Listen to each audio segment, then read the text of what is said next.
जब हम बच्चे हुआ करते थे और आकाश की ओर देखते थे और तारों के बारे में अपने बुजुर्गों से, अपने माता पिता से पूछते थे, तो वो कोई ना कोई बहाना बनाते थे और वो यही कहते थे कि वो देखो वहाँ तुम्हारे दादाजी हैं, नाना जी हैं जिनका देहांत हो जाता था।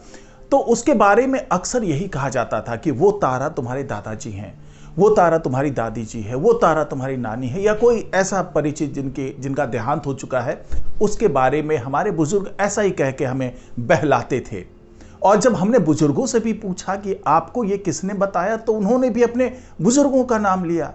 यानी कि ये परंपरा काफी दिनों से चली आ रही थी, लेकिन अब वैज्ञानिकों ने इस रहस्य को भी सुलझा लिया है, क्योंकि वैज्ञानिक अब दावा कर रहे हैं कि वाकई हम और आप जो हैं वो उन्हीं तारों के अंश हैं।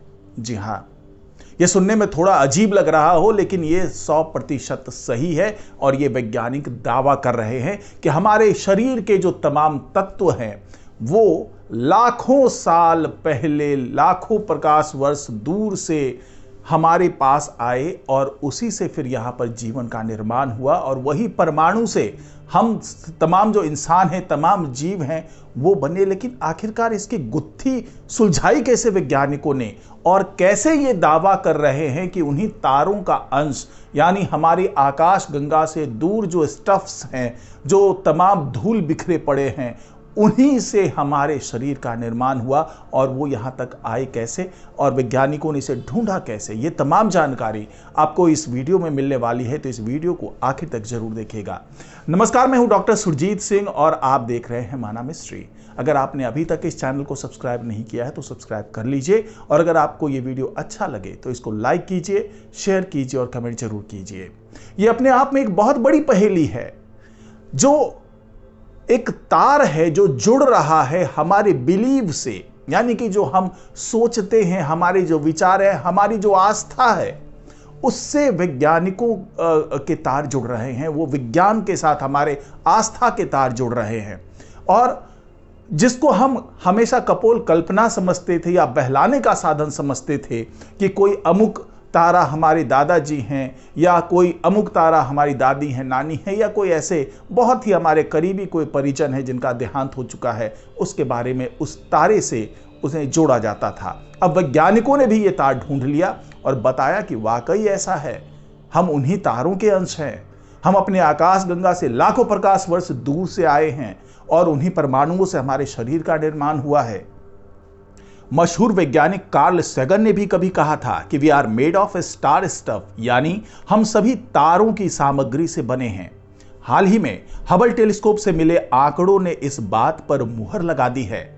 पता चला कि हमारे शरीर में मौजूद कार्बन कभी हमारी आकाश गंगा के बाहर सैकड़ों हजारों प्रकाश वर्ष की दूरी तय कर चुके हैं। वैज्ञानिकों ने बताया कि तारों के भीतर हीलियम से भारी तत्व बनते हैं। जब ये तारे सुपरनोवा के रूप में विस्फोट करते हैं तो ये तत्व ब्रह्मांड में फैल जाते हैं। ये तत्व नई पीढ़ी के तारों और ग्रहों का निर्माण करते हैं। लेकिन यह सफर सीधा नहीं होता। एक नई स्टडी से पता चला है कि कार्बन जैसे तत्व आकाश गंगा से बाहर जाकर उसके चारों ओर स्थित गैस के विशाल बादल, जिसे सर्कम गैलेक्टिक मीडियम कहते हैं, यानी सीजीएम कहते हैं, वहां पर ये पहुंच जाते हैं और फिर वापस आते हैं। उन्होंने अनुमान लगाया कि इस गैस के बादल में कम से कम 30 लाख सूर्यों के बराबर द्रव्यमान है। जी हां, ये गैस के जो बादल हैं उनका द्रव्यमान हमारा जो तारा है, जो हमारा सूरज है, उसके समान 30 लाख सूरज के बराबर इसका द्रव्यमान है। हबल के डाटा का इस्तेमाल करते हुए वैज्ञानिकों ने 11 तारों का निर्माण कर रही आकाश गंगाओं के सीजीएम की स्टडी की। उन्होंने पाया कि कार्बन की मौजूदगी आकाश गंगा से 3,91,000 प्रकाश वर्ष दूर तक फैली हुई है। यह दूरी हमारी आकाश गंगा के 1 लाख प्रकाश वर्ष चौड़े दिखने वाले डिस्क से कहीं ज्यादा है। यूनिवर्सिटी ऑफ वाशिंगटन के रिसर्चर सामंथा गार्जा ने इसकी तुलना एक विशाल ट्रेन स्टेशन से की। उन्होंने कहा कि सीजीएम लगातार सामग्री को बाहर भेजता और वापस खींचता है।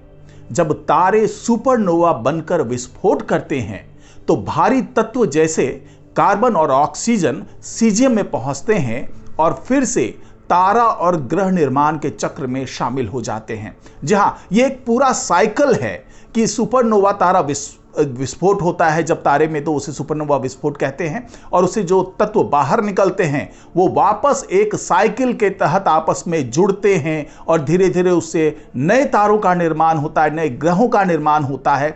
ये प्रक्रिया लगातार चलती रहती है, यानी मरने और जीने का जो चक्र है वो चलता रहता है।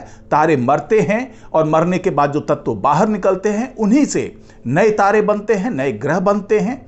और इसीलिए जो वैज्ञानिकों ने शोध किया, जो समझा, उनके मुताबिक इन्हीं तत्वों से हमारा जीवन बनता है, हमारे जैसे इंसान बनते हैं, जीव जंतु बनते हैं। तमाम चीज़ें इन्हीं तारों के तत्व पर निर्भर करते हैं कि वो क्या चीज़ बनने वाले हैं और किस तरीके से उनके शरीर का हिस्सा इन्हीं तारों के सामग्री से बनने वाली है। यूनिवर्सिटी ऑफ वाशिंगटन के एस्ट्रोनॉमर जेसिका वर्क के अनुसार हमारे शरीर का कार्बन शायद काफी समय आकाश गंगा के बाहर बिताने के बाद वापस आया है।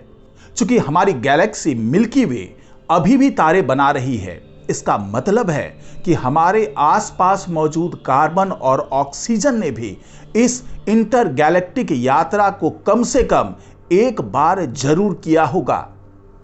तो यही वो शोध है वैज्ञानिकों का, और इसी शोध के आधार पर वैज्ञानिक अब ये दावा कर रहे हैं कि हमारे शरीर के जो तत्व हैं वो हमारी जो गैलेक्सी है मिल्की वे उससे भी लाखों प्रकाश वर्ष दूर गए होंगे, सुपरनोवा विस्फोट से दूर गए होंगे, और वो तत्व वापस धीरे धीरे हमारे गैलेक्सी में लौटे, हमारे ग्रह पर पहुंचे, और उन्हीं तत्वों से तमाम जीव जंतु और जो इंसान हैं उन सभी का निर्माण उन्हीं तत्वों से हुआ, उन्हीं कार्बन से हुआ, जो तारों के विस्फोट के बाद हमारे ब्रह्मांड में बिखरे और धीरे धीरे एक लंबी यात्रा करके वापस यहाँ पहुँचे, और उससे तमाम जीवों का निर्माण हुआ, तमाम इंसानों का निर्माण हुआ, और हर वो चीज़ जहाँ पे जीवन की मौजूदगी है उसमें भी तारे का कोई ना कोई अंश जरूर मौजूद है।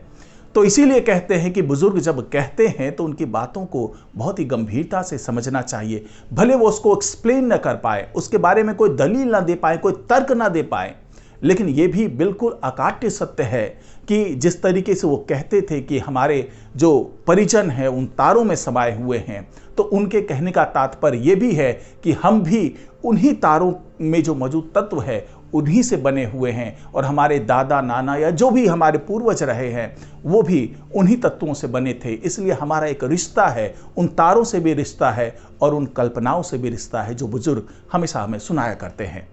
तो आज की रिपोर्ट में फिलहाल इतना ही। नमस्कार।